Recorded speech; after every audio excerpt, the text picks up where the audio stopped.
Test 1, 2, 3. Can you hear? We are in southern Iowa this weekend, and with our good buddy Mark. Mark and I, we go back, I don't know, 5 or so years now, probably. You bought a Furminator. Yep, that's how we got to know each other. Exactly right. You bought this farm and got set up with a Furminator, and you and I basically just had text and phone conversations for years about settings and what kind of different seeds and how to set the unit up. And you've been off and running with this awesome property of yours, and you were kind enough to invite Zach and Casey I out last year for spring turkey hunting. We had a blast with you. Yeah. That was our really first on the ground introduction to your property, and got to see, I'd say probably 75% of it. Yep. Check it out. Check it.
Check it out. Check it.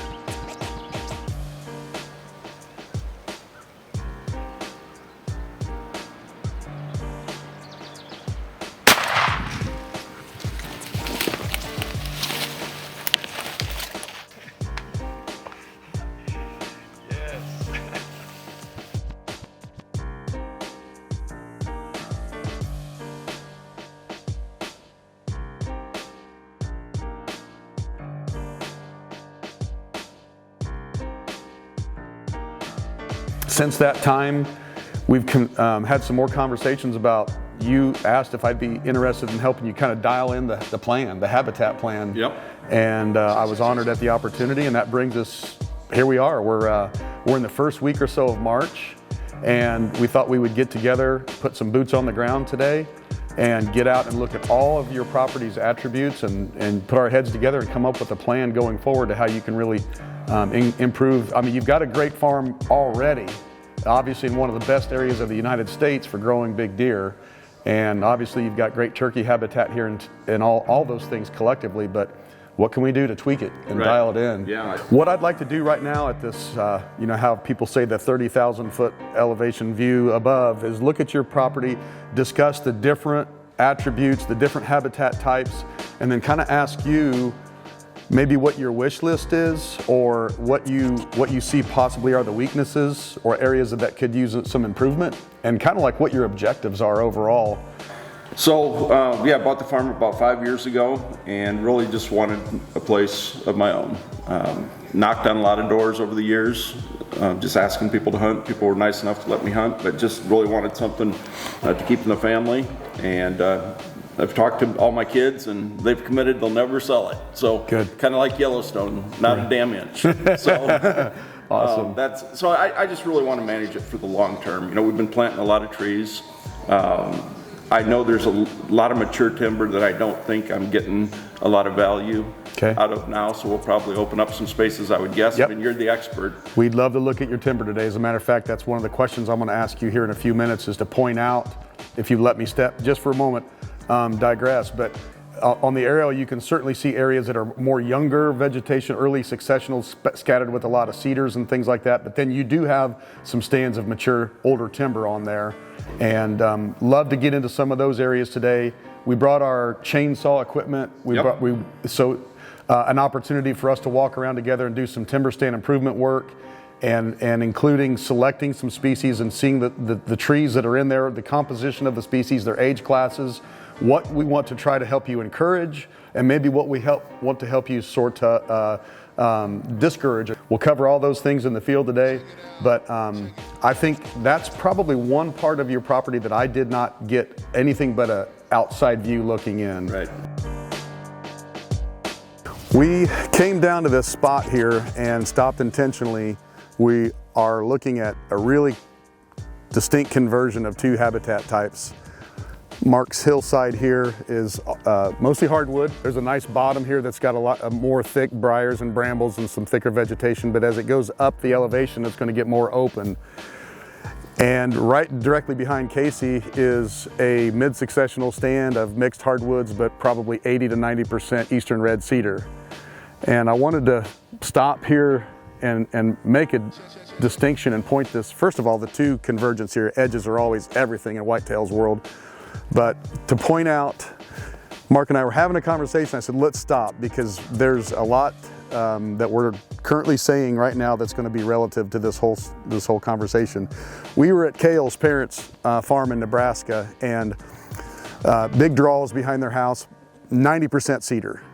And when his father first bought that farm, those cedars were probably this size or smaller, and that's where the whitetails were. That's where his bucks were bedding, and he enjoyed that. And for years and years, and what has happened over 25 years, those things got up to a size, kind of like the frog in the pot. You turn the heat up slowly and you don't realize you're getting boiled.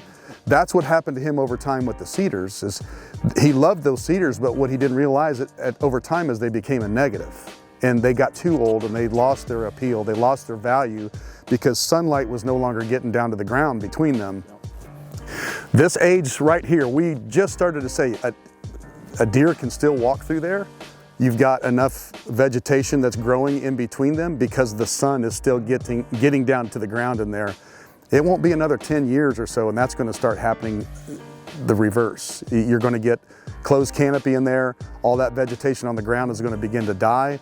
The lower branches on those cedars will lose their green. They're just going to be dead wood down there, uncomfortable to walk through.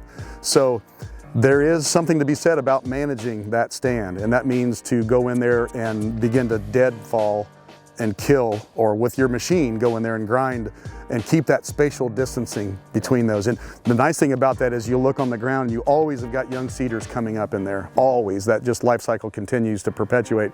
But you can select some of your larger ones, and when you can start seeing those things are growing too close together, you could drive in there and spend all day just selecting and spot killing every so often, and just keep that continual, perpetual young succession of young cedars going in there, as you know, forever, into perpetuity.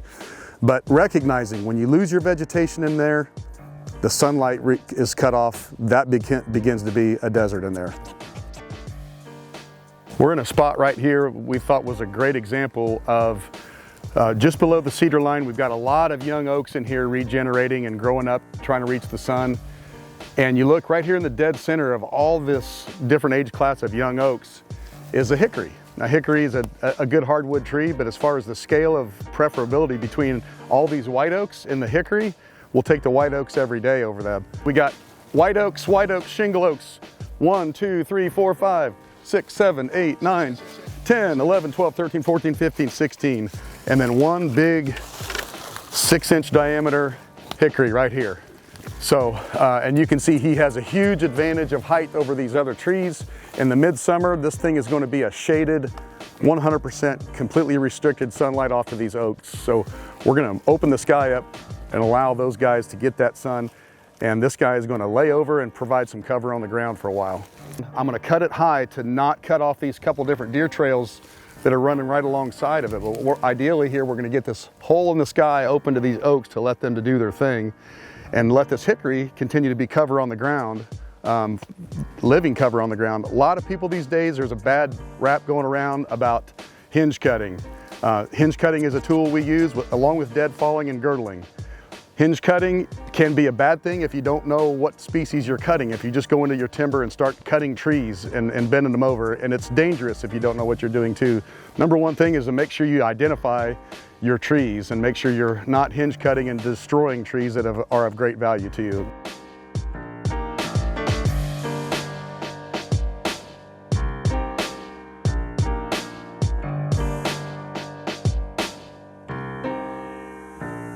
check it.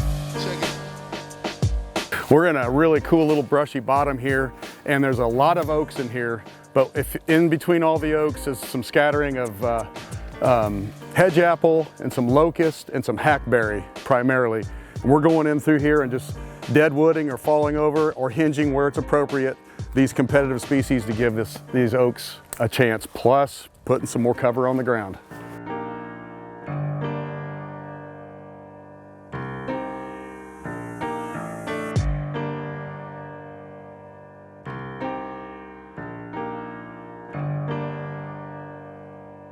Check it out. Check it. Okay, so besides the timber stand improvement work and possibly some methods that we use for deadfalling, hinge cutting, vine cutting, girdling, and a combination of different efforts with chainsaw equipment, that's one area obviously of focus in the timber. Outside of the timber, I know you have issues with some black locust, a lot of trees that are maybe undesirable that are scattered out across some of your open hillsides. The open hillsides in many areas are old cattle pasture ground. Cool season grasses are dominating. Those aren't really desirable. So let's talk about fire. We're going to talk about cover. We're going to talk about food sources. We're going to talk about screening, and all that stuff together is going to be a lot of stuff to cover today. Looking forward to it. Well, we started off, should I say, we ended up on this ridge last night, and we got rained out big time. Luckily, we made it back to your barn. This is probably one of the most beautiful spots that I've ever seen in the Midwest. The view that you have here is incredible. We had a really cool talk on the drive over here last night about what you're lacking, what you think your needs are, what you'd like to see improvements on, because you've got a good mind about what habitat components it takes to grow and hold deer, the food, the water, the cover, of course, all that, and then subdividing that out into the segments that we've been covering the last couple days here. These open hillsides that are covered with cool season grasses, and then subsequently you get black locust and eastern red cedars coming in. We've covered that management as far as all of the tree part of it, the tree component of it. But what's on the ground right now is basically zero value wildlife. Do you know how many total acres you have in warm season grasses on the farm? Oh, probably 100. Okay, so you're not lacking in that. That's one of the things that we always like to include in a plan, but you've got plenty of that. Yep. And you're in the program until 2024. Everything looks beautiful in that regard. But a person might ask, what's the difference in a warm season grass stand and this right here? It's grass is grass, right? And it's not. We've got some smooth brome grass on here, but primarily underneath the carpet, the sod is tall fescue. If we were to kill this and take a shovel and cut it, you could roll it up and it's a matted mess of roots and thatch. Yep. Nothing that's under there of the native seed bed can get through. It's just laying there, waiting for an opportunity. No sunlight is getting to this. When this green's back up, it's obviously going to intensify that much thicker. It's just a wall, it's a barrier. So how do you get rid of it? we're going to spray it. Okay. Yeah, it's really simple. Timing is everything. The second best time of the year is spring when it's green, as soon as it greens up before it gets too far into the growing season. The first best time of the year is fall, because plants are taking all the nutrients and storing up energy to make it through the winter. But you don't want to be up here riding around in November, busting your bucks out. Yep. You want to be sitting in a tree stand. So you can be effective with a spring spraying, getting it done before the summer gets hot. The plants start to slow down a little bit, and they kind of set in their ways. So getting them when they're really flushing and growing in the spring is the second best time to do it. And I know you have a lot of planted trees in here, so a fire is kind of out of the question, but you're going to get a great response from just a burn down with some herbicide, and glyphosate is the obvious choice, and it's inexpensive, and it'll kill all this stuff. Yep. But you'll have such a return of what was here originally before it was cattle pastured. And those are the weeds, which are beneficial weeds, many of them are, that we want to encourage to come back. And it's free. It's laying here just waiting for a chance.